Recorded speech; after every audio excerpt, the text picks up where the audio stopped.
The legendary Trump broke another record again on May 23rd. This time he campaigned in the Bronx in New York. The first Republican presidential candidate to campaign in the Bronx since Ronald Reagan in the 80s. Conservative news outlets projected over 30,000 supporters showed up to the rally, while liberal news outlets projected a few hundred. Regardless of the number, it was an historic event. For my whole life, I always thought that this city is a monumental testament to the power of the American spirit and the American dream. When New York started as a small, rugged Dutch trading post near the tip of Manhattan in 1624, what you see around you is nothing more than wilderness and marsh. But by the muscle and backbone and genius of the people of New York, we built the city into the towering forest of iron, aluminum, concrete, and steel. We made this city and state into the capital of global commerce. We turned our hometown into the bustling center of a confident, glamorous American culture, and we inspired the entire world. We inspired the world. No matter where you went on this planet, everyone knew that when you said, "I'm a New Yorker," it meant you had smarts, you had grit, you had energy, and above all else, you had heart. You had heart. Big, big, beautiful heart. Everybody wanted to be here. New York was where you came to make it big. You want to make it big, you had to be in New York. But sadly, this is now a city in decline.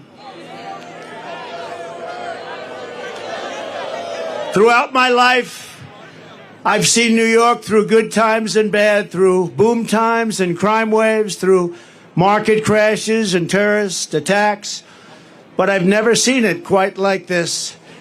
We have filthy encampments of drugged out homeless people living in our places that we've spent so much time with children where they used to play.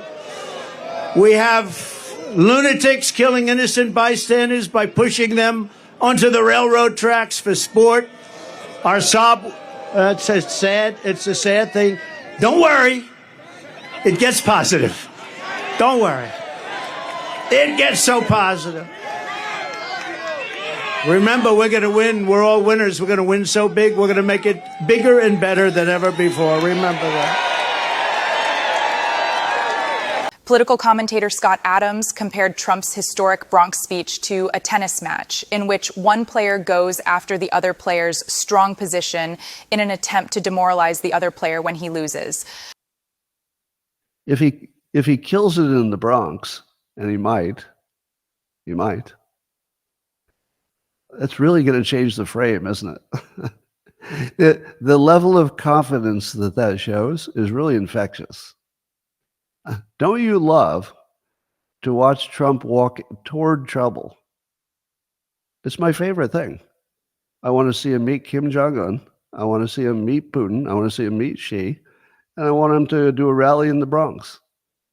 Yeah, go right into your hardest neighborhood. Make it work. See if you can. Now, I'm going to call this the Andre Agassi strategy. You know Andre Agassi, famous tennis player.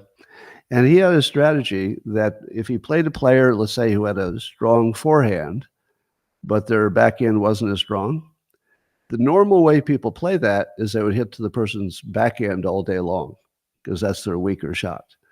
Andre Agassi was so strong as a player, he would go after their best shot.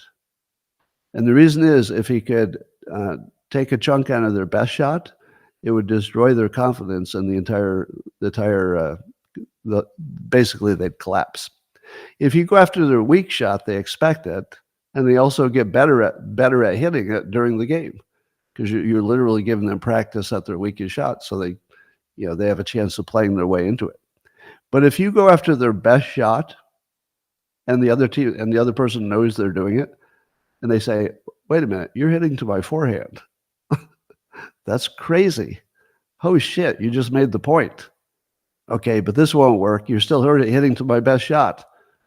How did you win that game? And then you're done. Trump is hitting to Biden's best shot.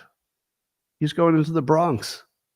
in the same city that is so anti-Trump that they decided that's the best place to lawfare him. So I'll tell you what this reminds me of is that remember when Obama was at the network correspondents dinner, the famous thing where they try to tell jokes and they all fail? And he humiliated Trump in the audience because Trump had done the birther thing by then. And then Trump's response was to take the presidency. Now we have a similar situation where New York, the state, is saying, oh, we hate you so much, we're going to try you here, the worst place we can do it for you. And we're going to put you in jail because New York is the place you go to die. And Trump says, I'm going to take the Bronx. How perfect is that? My God. That is so perfect that I can't even express words. In terms of strategy, going after Biden's his strength is just so gutsy. And when you see a leader go after somebody's strength because they're so confident they think they can take out his forehand, Andre Agassi style, oh my God. Who doesn't want to watch that? CNN had a hard time reporting on Trump's historic campaign speech. They didn't expect the massive crowd to be so happy.